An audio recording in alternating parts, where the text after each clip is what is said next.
Alerte panne aléatoire. Le chat du chaos. Me voilà, simple intérimaire en mission dans une boîte où tout le monde me voit comme un fantôme. Invisible, opaque. Une ombre dans le couloir. On n'écoute jamais les techs, surtout quand en face, t'as un bataillon d'ingénieurs et de docteurs en informatique, bardés de diplômes, armés de jargon et de logiciels de diagnostic hors de prix. Et ce matin-là, c'est l'état d'urgence. Le réseau part en vrille totale. Les connexions tombent aléatoirement. Des paquets disparaissent dans le néant. Les serveurs rament comme s'ils étaient sous Windows Vista. Bref, c'est la panique. Les experts, de l'échec, à l'œuvre plan d'attaque des génies du réseau, testent des switches. Peut-être une boucle réseau fantôme? Non, tout va bien. Bizarre. Changement des câbles. Une mauvaise crimpure? Non, toujours pareil. Reboot des serveurs. On reboot tout. Panne toujours présente. Analyse de trafic avec Wireshark. Attendez, il y a une perte de paquets? Sans blague, Sherlock. Reset du DHCP. Si ça se trouve, c'est le serveur qui attribue mal les IP. Non, non, toujours rien. Migration vers un autre routeur. Ça doit être le firewall. Nope, toujours pareil. Moi, le tech transparent.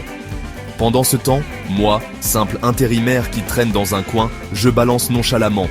C'est sûrement un chat qui joue avec vos câbles, comme chez moi. Et là, silence.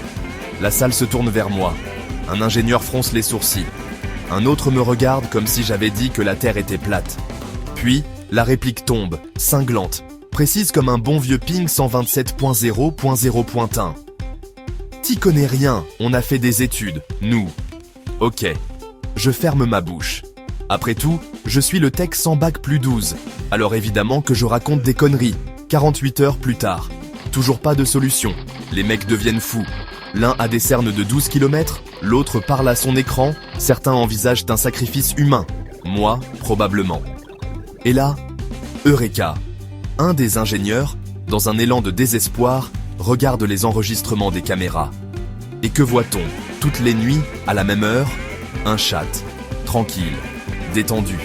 Il grimpe sur le serveur, il joue avec les câbles, il débranche, rebranche, fout le bordel, puis il repart, tel un ninja poilu. Et moi, je regarde la scène avec mon plus beau sourire intérieur. Moralité, écoutez les techs, bordel. Au final, on aurait pu régler ça en 2 minutes si on avait écouté le type sans bac plus 12 qui avait juste un chat à la maison. Morale de l'histoire. Les diplômes, c'est bien, mais le bon sens, c'est mieux.